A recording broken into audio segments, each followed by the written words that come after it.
Run it up, then run it back. Run it up, then run it back.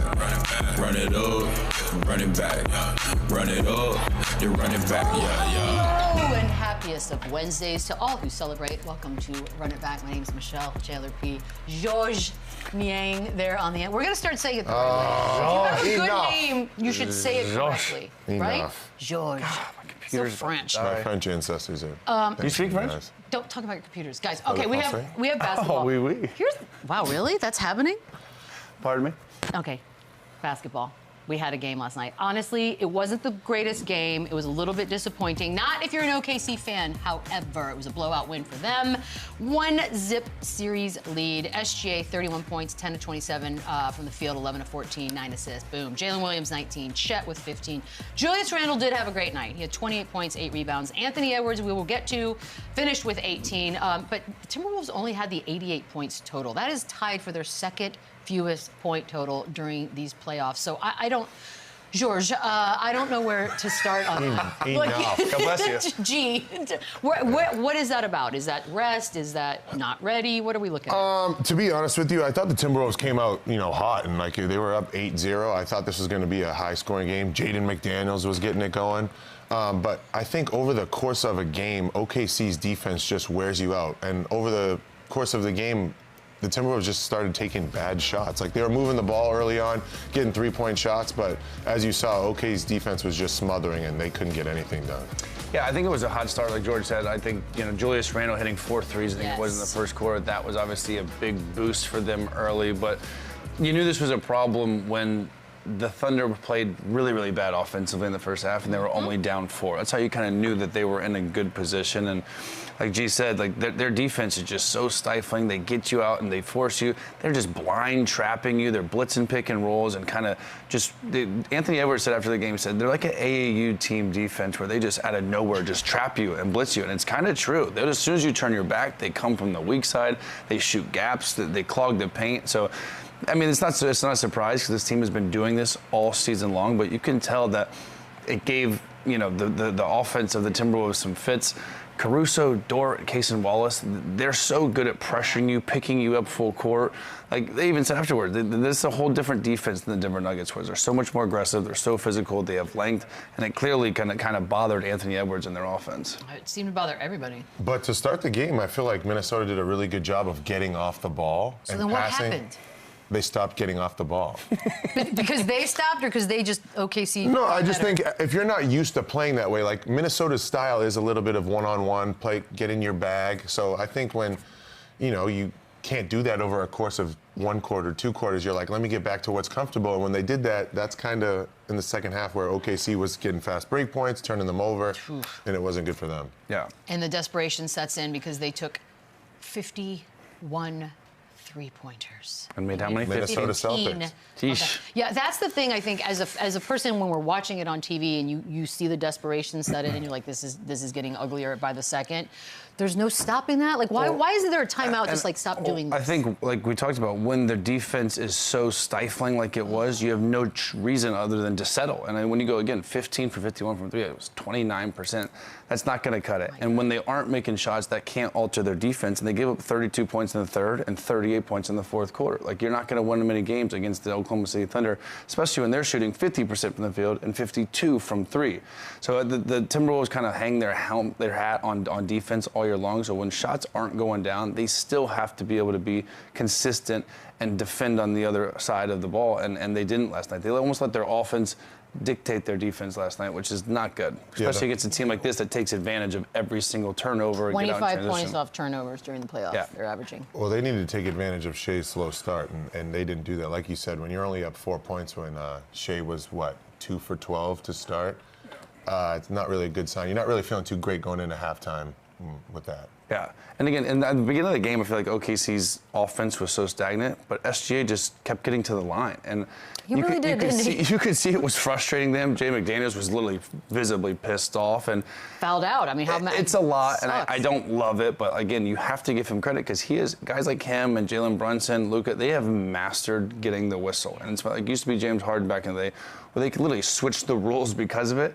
Now they've mastered the new rules and how they get it. And he's so good at it. He's so good at creating the contact, but then kind of selling it. So that's such a luxury to have when your offense isn't going for that guy just to get to the line 12, 13, 14 times a night. It is hard. It's hard as a consumer, though. It's not the most exciting. Not the best product. I don't love watching it. You don't love watching free throws? I mean, look, Sean? it's the fundamentals, baby. And we get those stats right under their name while they're under there. It's a lot. It just feels like it slows things down. We're gonna have it again tonight, so I'm gonna be prepared for the Knicks version of that. But he did have 20 of the 31 that he finished with. SGA did in the second half. So whatever happened in halftime was great. How impressed were you by?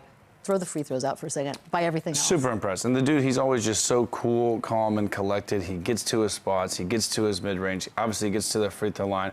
You can just see the way he separates against whoever's defending him, whether it's a smaller guy, a taller guy. He uses his angles, he uses his body, and he plays at his own pace. You can't speed him up. And it's funny because the whole league is going three-point, shooting, and he's still mastering this mid-range, get to the 17, 18 foot, and stop on a dime. So it is such a luxury to have a guy like that can go get you a bucket, that can slow the game down, that can stop a run. You rarely see 10-0, 12-0, 14-0 runs against the Thunder. It's because he would just put it into it right away and draw a foul and frustrate the defense. So it's tough. Then on the other hand, you have Anthony Edwards, who you want your star to be a star, and I feel like Anthony Edwards, he wasn't a star last night. Well, he admitted it. He was like, I was not aggressive enough, and I will obviously be better in game 2. We're going to get some of the free throw merchant stuff. That's Doris Burke's phrase. I didn't say it.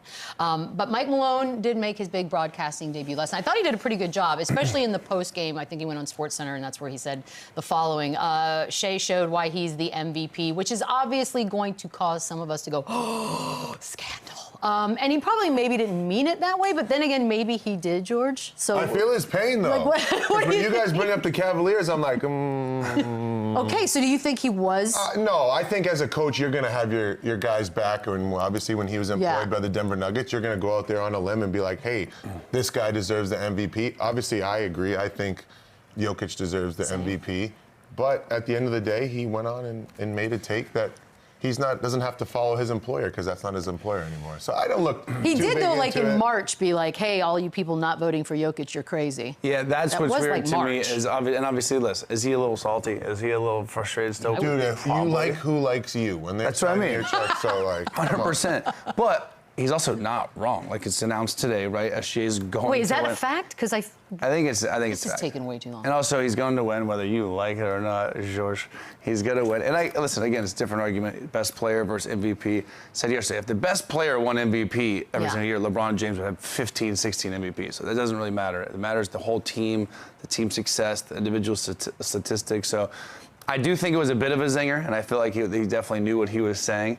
But again, he doesn't have to back his guy anymore. He's probably a little bit salty. There's probably some sort of damaged relationship there, and he probably honestly just thinks SGA is going to win MVP because he is. Could just be that too. He's not wrong. You know he's going to win, so you're like, that's why he's going to win. You got to make a splash in your first time on TV. I thought he did a great job. I thought he was awesome. Are you going to make a splash anytime? No. Okay. Dang it. So, yes, Doris Burke did, getting back to the SGA and the free throws and all of that, she did call him a free throw merchant. And there were a lot of memes, and social media had a field day with the idea that he gets all these calls that nobody else seems to get. Anybody have an issue with that? If I'm the other team, I do. And it does feel like he gets the whistle more than everyone else. But then on the flip side, Anthony Edwards takes 13 shots last night and 1 shot in the paint. Right. So if your superstar's doing that and he's settling for outside shots in mid-range, how can you be frustrated when this guy is forcing and putting pressure on the defense every single possession? So if you want more calls, take more than 1 shot in the paint in a playoff conference final game. So I think there'll obviously be some adjustments. I expect Anthony Edwards to be more downhill and make an effort early to get to the free throw line like SGA is. Because if he's doing it, he can do it. He's just as athletic. He's just as good of a shot creator. He should be doing the same thing when their offense gets stagnant. But 13 shots in game 1 of the finals for your star, like that's not your star being a star, and 1 shot in the paint, that's brutal. I don't like that. But I think OKC makes it clear, like they made it clear early on, like we're not letting Anthony Edwards beat us. Like they let the bench guys combine for 36 combined shots. Like they're like, if you're gonna beat us, it's gonna be Naz Reid, Dante DiVincenzo, Gilgeous-alexander Walker, because I get those names Easier.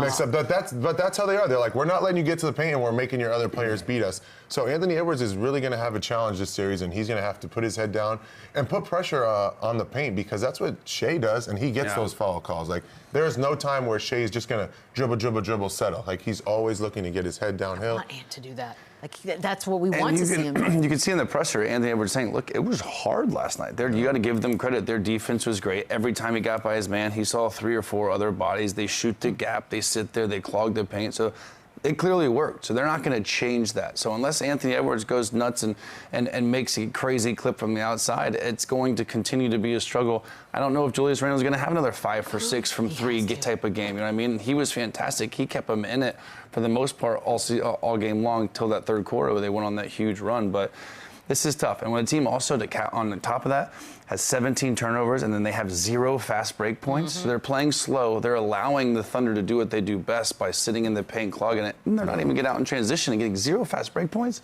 That's hard to do. I also wonder, too, and I'm hoping that Ant just sort of, like, you got game under your belt. You know what it feels like, how loud it is in there, all that good stuff. Because he was frustrated. He got teed up. I'm wondering if you guys...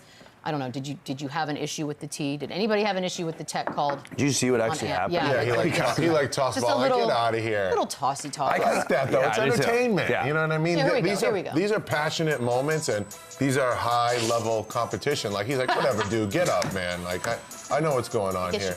Like, obviously you get frustrated and you can't do that, and the refs somewhat have to keep the game in control. Obviously, I would have not liked to see the tech being called, but it is what it is. I like it. I'll take it. And it was a full-blown foul. Like, McDaniels grabs him by, he throws him down. This is actually one he didn't even have to flop on. But I get it. This is early. This is what he is. All leading up to this series, they're watching hands up when he drives. Do not reach. Do not, And they did it. So, again, I think it just was frustrating early. But like George said, I think it's awesome. I think it's great for the series. I think it's great for this one-on-one battle. Well, and then you saw he and Julius sort of laughing at the box scores when they were up doing their post game. I can only imagine what they were looking at that made them chuckle that way. But let's talk Julius Randle. Yeah, here we go. I'm sure it was funny. So, well, it's what do you think? It's his 14 free throws? Yeah, I think it has something to do with probably that line. George, you called it yesterday, though. You did talk Julius Randle. You said he's the key. He's the biggest challenge that OKC is going to have to deal with. He had the 28 points. That was the laughing you saw. Do you want to see that, by the way? Just from the entertainment value, fine.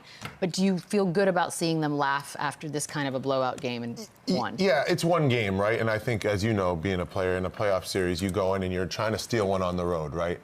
Obviously in these playoffs, we've seen teams win 2 on the road, which is great. But as your job as a road team, you want to steal 1. They lost 1 game. It's not that big of a deal. I don't think anything of it of them laughing. But at the end of the day, I want to see Julius Randle continue this performance. He did a great job from the three-point line, but now I think it's more of him being a creator for others. And I think getting in the paint is what's next for him, because he can pass, he can facilitate. And if they're saying they're going to take away Anthony Edwards, Julius Randle is going to have to be that head of the spear to get in the paint, kick out to shooters, and hopefully those guys make threes. Yeah, and especially if Anthony Edwards is taking 13 shots and Naz Reid's going 1 for 11, and Alexander Walker's going 3 for 11. There's going to be a lot on Julius Randle, and he was great, super efficient, 9 of 13, 5 of 6 from 3. So he was a huge part of why they got that early lead. And then they kind of started taking the 3 away and kind of jumping him a little bit too. And this is what OKC does, man. They take away what you do best. And early he was hitting outside shots. They made him adjust. They ran him off the 3-point line and kind of made him hurry up. And that's the thing with Anthony Edwards. I want him to be aggressive, but I don't want him to hurry. But I want the star to be the star. I want him to do what SGA did last night. And I feel like last night he kind of eased into it, and this is a perfect opportunity for him to go game 2, make some adjustments, and steal one, because they're a very good home team. They've been great at home in the playoffs, so they have to get one of these on the road to have a chance. Why, you can't go down 2-0? I mean, you can. It's just when you're going down 2-0, and this place is one of the craziest environments to play. They're also very good at home. Like, I could see the series still going very long. This game was kind of close to the big run, and then at the end there, they kind of went on a little scoring spree, but I think the home team has a huge advantage now, so it's huge to be able to steal one on the road. So a 54-20 point differential for OKC in the paint seems like a problem. What's the adjustment? What's the obvious thing that needs to be different tomorrow? Well, I think the Oklahoma City Thunder defense is unbelievable. How they pack the paint, how they clog the paint, how they speed you up and turn you over. Again, 17 turnovers to 0 fast break points. The Timberwolves have to be able to play a little bit faster. They can't. Where's Rudy Gobert? They can't let that defense get set. They can't let that defense get, in their position, and then that's when they start, jumping pick and rolls and blitzing and getting in passing lanes and wreaking havoc, which is what they do. Rudy Gobert maybe is a great option, but he played 21 minutes 2 and points, so 3 rebounds. he didn't have very much production, so I can see them maybe tweaking some rotations, going a bit bigger. But I think to me they just have to play faster and they have to get downhill and they have to get to the free throw line more. We should have had Boogie Cousins on just to talk about the Rudy Gobert stat line. Just have him on for that, and then just boom. Thank you, Boogie. Thanks for your input. Do we hope the game do we think game 2 is going to look a little different? Because honestly, that was rough. That was a very disappointing. I think it's going start. to look really different. I think Minnesota found success in playing small ball, right? Okay. But then when OKC countered that and brought Kenrich Williams in and started switching 1 through 5, that was kind of like their counterpunch to what Minnesota did. It got them back in the game, got them within 4 points. But like Chandler said, you cannot turn the ball over against this Oklahoma City team. They turn those turnovers into what we call touchdowns when they're scoring on the other end and you have no fast break points. I think the biggest thing here is Minnesota needs to do a really good job of getting into the paint and putting Oklahoma City in closeouts and have them in rotations all night. Because how long can OKC play that high-pressure, high-intensity defense? If you wear them out and get the shots that you want, it's deflating. There's some possessions you even saw where OKC's not even getting out to close out to guys. Because if you got them in rotation, that's good enough. You might get a good shot every time. And offensively, again, they just have to be better. 88 points. Julius Randle was kind of the only bright spot. Anthony Edwards has to be better. Rudy Gobert has to find a way to be productive in this series. And their bench. Lou said it yesterday, this bench is better than Oklahoma City, which I strongly disagree with. DiVincenzo, 3 for 14, 3 for 11 for Alexander Walker, and 1 for 11 for Naz Reid. Those guys have been so good and so elite and efficient throughout the playoffs. They have got to be better. But again, kudos to the Oklahoma City Thunder's defense to forcing them and making them settle and take these low, efficient, long jump shots. Kudos indeed. By the way, when Ant went down with the ankle thing, I almost just started to boycott basketball. I was like, I'm not watching the rest of these playoffs if that's the case. But somehow he's got a bionic ankle, so good for him. We're going to take a quick break. On the other side, Quentin Richardson is on. There it is. Run it over, run it back, run it over, run it back. Get on my level, get on my level. I'm too fly. Quentin Richardson loving everything about this. Got it up and it's stuck. Get on my level. You know him. He's back. Quentin Richardson. Of course, he's got the Knuckleheads podcast with Darius Miles. Good day to you, sir. How are we doing today? I'm good. Appreciate y'all having me. Good morning. Thanks for coming back. Yeah, you know what? We're gonna get right into it. We had a game last night. We finally got these conference finals kicked off. What'd you think? What was the biggest takeaway you took from that one? Man, that Thunder defense, man, they the turnovers and the 31 points in transition and turning them right into points, man, and then the depth. You know what I'm saying? The defense, the depth, and that, and then the last thing is probably that crowd. I said they easily the loudest building in the league to me. When they get like this, they like a college crowd. So I know it's a lot of different buildings that get loud, but I feel like OKC got the crown for that. Especially to everybody else. Q, we talked about this earlier in the show, and after the game, former Nuggets head coach Mike Malone said Shea showed why he's the MVP. Now, I think he is the MVP. I think it's facts, but was this a bit of a shot, or is he just telling the truth? Yeah, I think he's just telling the truth, man. Coach Mike Malone isn't that type of guy to take a dig, especially if somebody like Joker, who he loves like that. I don't see. I think it's just that, you know, when he was during the season, we saw him say different things and try and go for his guy. But I think at this point, it's pretty much a foregone conclusion that you know, the world knows that Shea's going to be announced as the MVP tonight. So it would be not stupid, but it would be crazy for Mike Malone to say anything other than that last night. You know what I'm saying? On his debut, he can't go and still get his guys back. That is true. He is a little bitter, but Q, one of your former teams, the Knicks, are going to the Eastern Conference Final. First time in the Eastern Conference Final since 2000. Are you starting to become a believer that they can get this done? Once they beat Boston, I felt like, yeah, they absolutely have a chance. I mean, Boston was a team I had winning the championship this year. I had picked them to win and come out of the East and win the whole thing. So once that went up in smoke, I mean, it's up for grabs, and I feel like when they got a Jalen Brunson and the supporting cast and everybody they got, they're going to need Cat to play big, though. I mean, obviously they're going to need OG and the rest of them guys, but Brunson and Cat, they got to be the pillars. Like, Cat got to be the second guy, and then everybody else fall in behind them and do what they do. But they need a big series from Cat. He's cheering, go New York, go New York, go, huh? Yeah, man, hey, listen, y'all cannot front. Y'all cannot front. Seeing that pandemonium, albeit just for the second round, but like you gotta be wondering like what's gonna happen if they win this series? What's gonna happen if they actually win? It's gonna be a state of emergency. I'm worried about the streets if they get to the finals. National Guard, it's gonna be a whole thing.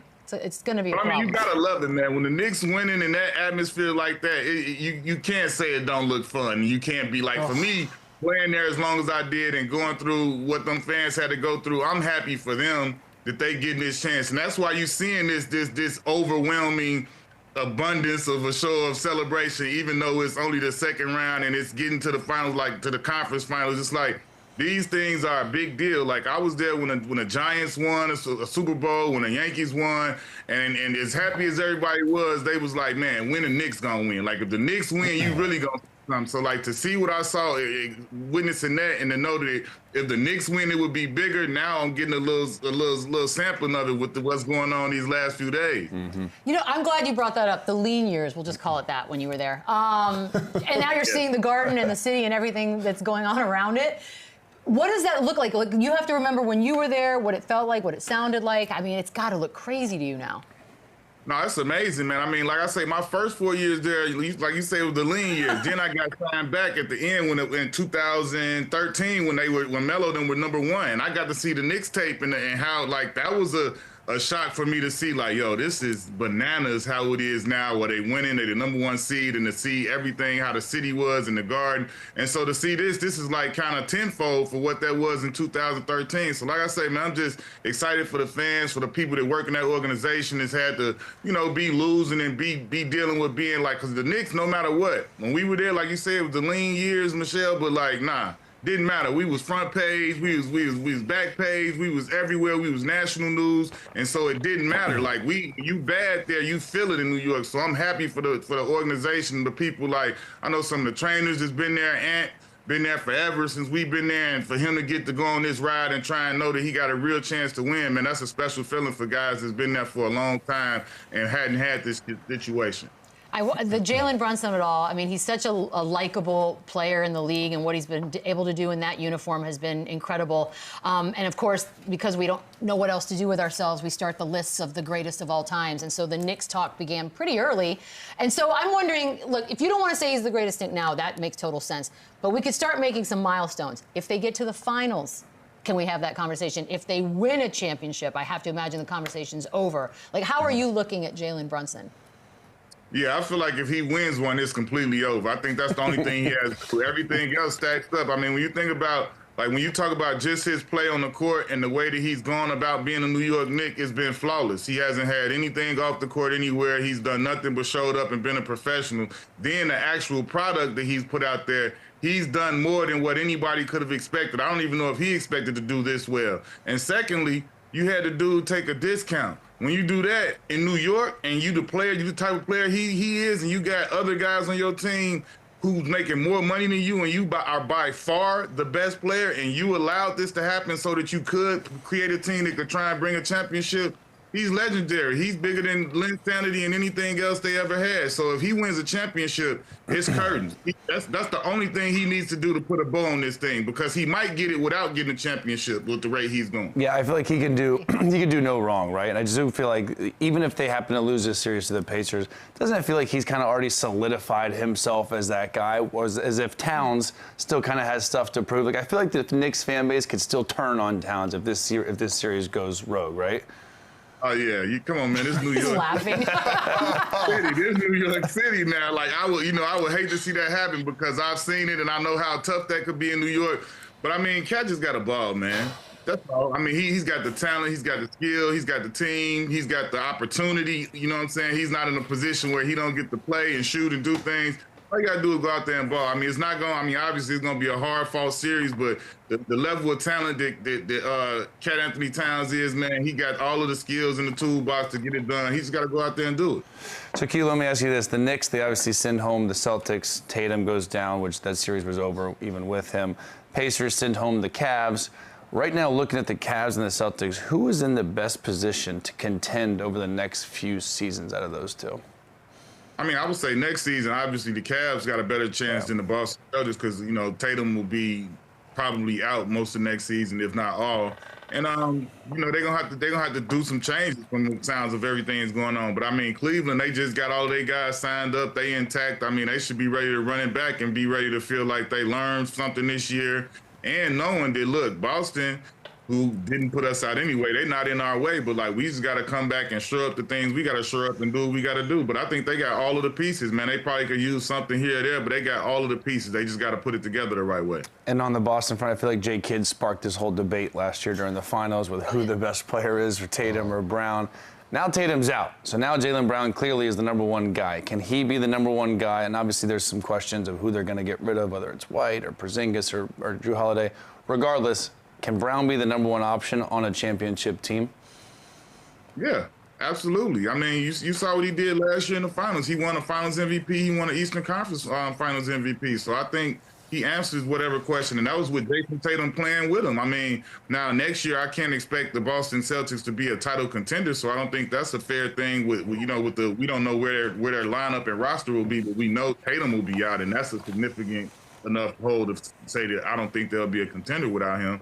But I mean, I think JB will do fine. I think his points will go up and his production and his, usage and everything else. And I think he'll get to show what he really can bring to the table because he's only had, 1 year before Jason came in, and it's been him and those two guys back to back, side by side for the rest of the way. So I think this will be something that will be possibly good for JB. He'll get to show people what type of star and superstar he could be if he was in a situation where it was just his show. And I think you'll see his productivity go up. Q, as you know, we're in the era of the super team. So we'll be looking at our 7th NBA champion over the last 7 years. Do you think the parity is good for the NBA, or do we need to keep building these super teams?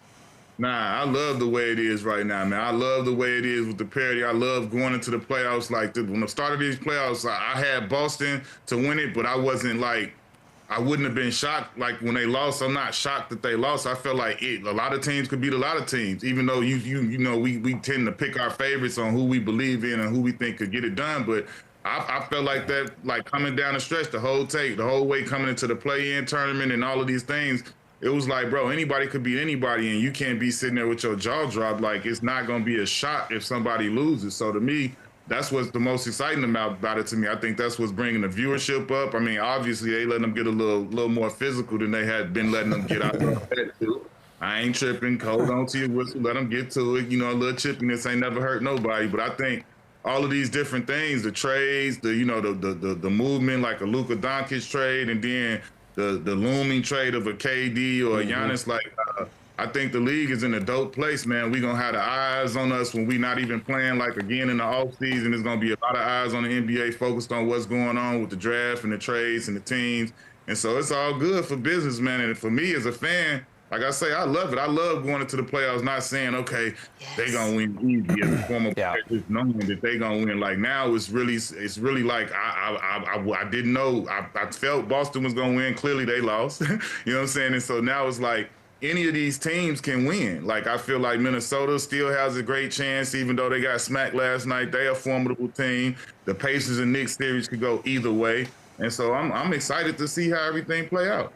Okay, so now I got to ask you, because you just mentioned Giannis, Kevin Durant. Those are two big names that we're going to continue to hear in trade rumors. So start with Giannis first. A lot of rumors, him going to New York. Now he's doing Q&As, dropping he likes Florida cities. There's teams like San Antonio and Houston with a bunch of assets, Golden State, that can try and go to get him. Where do you see him going? Is he at a point where he ends up asking for a trade? Does he go back to Milwaukee? What's your take on Giannis? Man, if he, like I say, if he doesn't ask for a trade, I don't see him going anywhere. I don't think Milwaukee will make a move and get rid of him unless he kind of goes to them and says this is what he want to do. But if he decides to do that, if I'm him, I go to San Antonio. Go on. Him matching up with Giannis, man. Like I feel like the difference, like Giannis is he's like the juggernaut. He's the immovable object running through people, the force. And then you got Wemby, who's this. He's more of a finesse. He's still locking everything down at the rim, but he's more of a finesse, shooting threes. He's gonna give Giannis that space on the inside to do his thing. I think they could work really well. And then you look at the other pieces, you know what I'm saying? Because they could get rid of a lot. They got a lot of draft players, a lot of draft picks, and they got a lot of young players. So they could still potentially keep Castle, Fox, and Chris Paul, and possibly some of those like a Sochan or whatever, and they could get off of like a couple of the young guys and throw some picks and still make it happen. So for me, I like the Spurs, but I mean, you know how that go. We don't know what's gonna happen until the superstars inside. When they deem where they gonna go, that's when all the whole summer gonna start. Because you got two super duper stars. Just you call them seismic activity. If they make any move, that's like the whole NBA world is getting kind of reshaped. So until they make their move or their decision, it's gonna be kind of a holding pattern for the rest of the league. We know how this is, Chandler. We was around when LeBron and them was doing the big three and everything. It was everybody sit and wait and watch on TV. And then you can go do your deals and everything. That's how it's going to be for these guys this summer. And so on the flip side, KD, obviously he gets a lot of shit for the super teams and joining up. Sorry, my language forgot NBA TV, my bad. Is there a team that you can see him going to? Obviously, a lot of people are going to want to acquire a guy like Kevin Durant. If you watch Phoenix this year, he's all but out of there. I can't see him going back there. So where do you like to see Kevin Durant go? It's crazy because I will see him in San Antonio too. I mean, Q, what are you doing here? This is hilarious. Don't get Beadle. Yeah, don't get all Beadle hot and bothered over here. I'm serious. I think either one of them could fit in perfect there. And you know what I'm saying? The same thing goes for what I said with the trades and the picks and everything. Like it's the same thing. And I think if KD got there, obviously he's gonna play well. I mean, KD could play with anybody. We all know that. He can drop him off on Mars and he gonna ball out. Just give him a ball. So it don't really matter with him. But I think, you know what I'm saying, like that would be great for Wemby's development to be able to practice and see what he goes through and how he goes about his business on a daily, and he could pick and choose what to take from him and learn from him. But I think San Antonio is in a great position, man. I think if anybody got sense, you go down there and you link up with that big fella. He gonna be the face in a couple years. You just watch what he's doing and the way he goes about his business and the way he carries himself. All signs point to he gonna be the man. Like he's for real about it. He's serious about it. The approach. You don't hear nothing about him except basketball. You know what I'm saying? We don't even see anything else about him. Like showing up at the girls' game the other night to see his fellow country woman, the young girl. But I mean, you don't really see or hear anything about him. You don't social media. You don't see anything. He's the serious, straightforward about his business dude, and we all know what that means when you got a dude who locked in and he's really basketball. Like he got those type of tools and that type of like potential. He gonna be the man. So if you got any type of sense, you find your way like De'Aaron Fox. Like I salute De'Aaron Fox. Sacramento was going downhill fast, and he said, "No, wait, nah. Let me. I'm getting off there. He pulled the train on the line. You know, you on the train, and he pulled the train. Emergency brake. I'm getting off at this stop right here. I'm out of here." And then I'm gonna go down there with this dude who I know about to be the man. That's what I do. I wonder, they got a situation room. I wonder where my career would have went if I turned my phone off at 9 p.m. like Wemby does every single night. You would be running things. What would have been? Everyone should probably take a page out of his book. Like the biggest thing he did last year was when they were in New York. He met some kids in Washington State Park. Playing chess. He's reading books, playing chess, going to sleep at 9. Like, sheesh. Well, speaking of the state of Texas, the Mavericks won the draft lottery last week. We had Boogie Cousins on, and he made a pretty interesting take. He said that he thinks the Mavericks are going to trade the #1 pick for Kevin Durant. What do you think they should do? Should they draft Cooper Flagg, or should they move this asset to get a big piece and get this? Boogie also said Ace Bailey should go #1, not Cooper Flagg, too. So he had a couple of zingers yesterday. Out loud. We like it, though. If I'm Dallas, I draft Cooper Flagg. and keep the pick, and I draft him. I feel like he fits perfectly in their lineup with everything they got going on. I mean, the KD thing is like shooting for a star. You don't want to get yourself in that situation where you got to, something like the Suns, where for whatever reason it just don't work.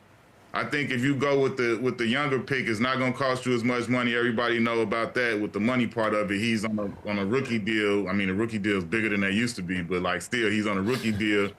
And I feel like Cooper Flag checks all the boxes for what they need. I mean, the one thing that he doesn't do is, nowhere near. I mean, obviously, like the KD is shoot the ball, but they still got shooting and scoring around him. But he brings that intangible. To me, when I look at Cooper Flag, my player comp was Andre Karolinko. And when I say that, people are like, what? I'm like, first of all, don't disrespect AK-47. He was a bad boy. That's to start with. But like when you look at Cooper Flag's game, he's more explosive than AK-47, like offensively, and he got way more bounce to him and pop. But when you look at the defensive intangibles and the play hard and the unselfishness and the I don't have to score 20 or 30 points to impact the game, that's where I compare him to him. Cooper Flag impacts both sides of the floor. He's coming out of nowhere, flying and blocking shots. He's rebounding, putbacks. He's busting out with the ball. These is all things that AK-47 did. He was a hound on defense. He hustled, played harder than anybody on the court. Like, these are all things that AK-47 does. Now, Cooper is more vocal, like more loud and combustible and things like that. He's got probably a little more passion that he shows outwardly than AK did, but outside of that, they are really similar fit. I mean, I don't know that, that he handles better than AK does, but I mean, to me, that's why Dallas is the perfect fit, because he has chances to grow. He doesn't have to come in and be responsible. Bless you.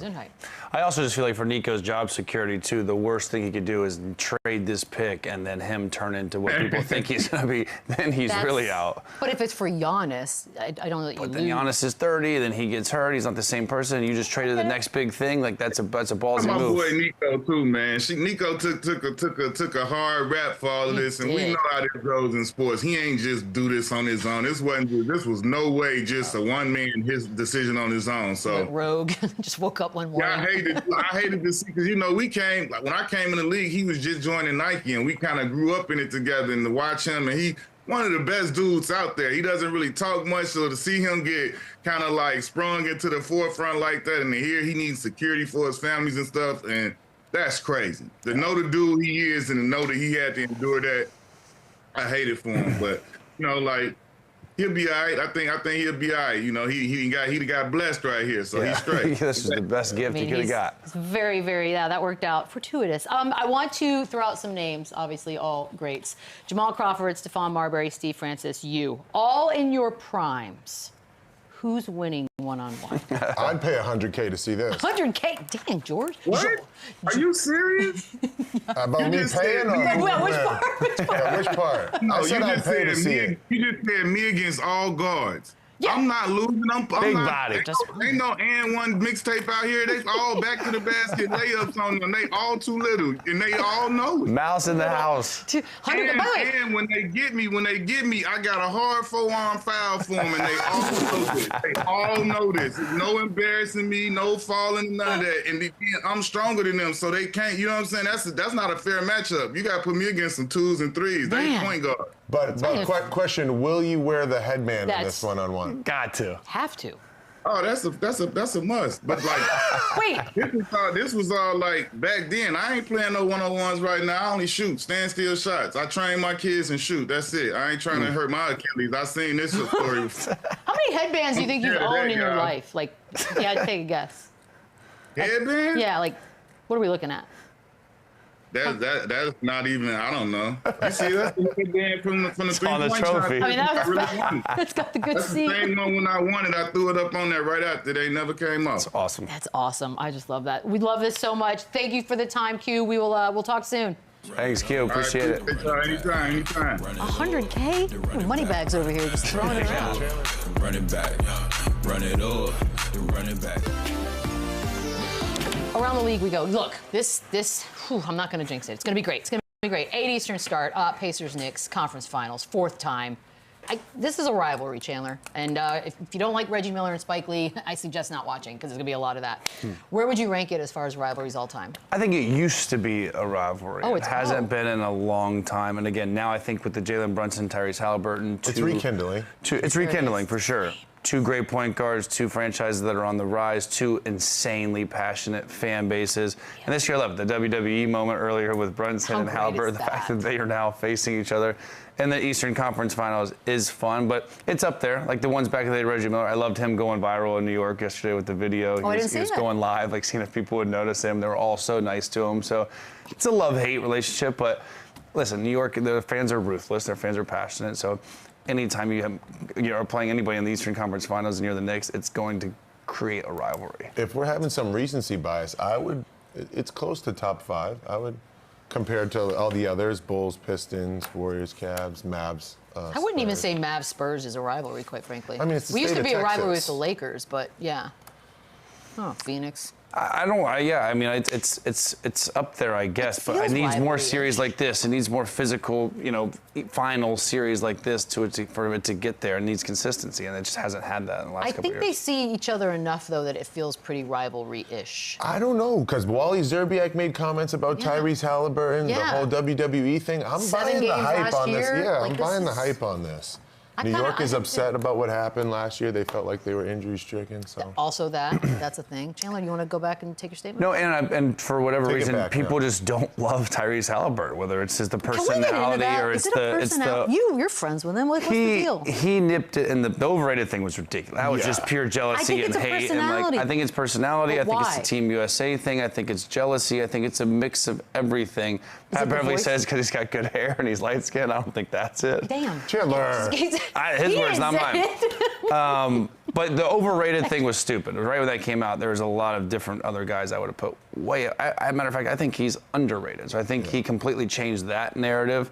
I think he talks trash, right? Okay, the Dame Lillard thing, the Dame time, like again, it could be taken as disrespectful a little bit, but I think it's all part of the game. It's all competitive nature. Is he nerdy? We love him. We spent time with him last summer. He's great. I mean, he's a stand-up guy. It's one of my best friends. But I think the biggest thing for him is that people don't look at his game like your prototypical superstar. Like he's not doing the one-on-one thing like an Anthony Edwards or Shai Gilgeous-Alexander.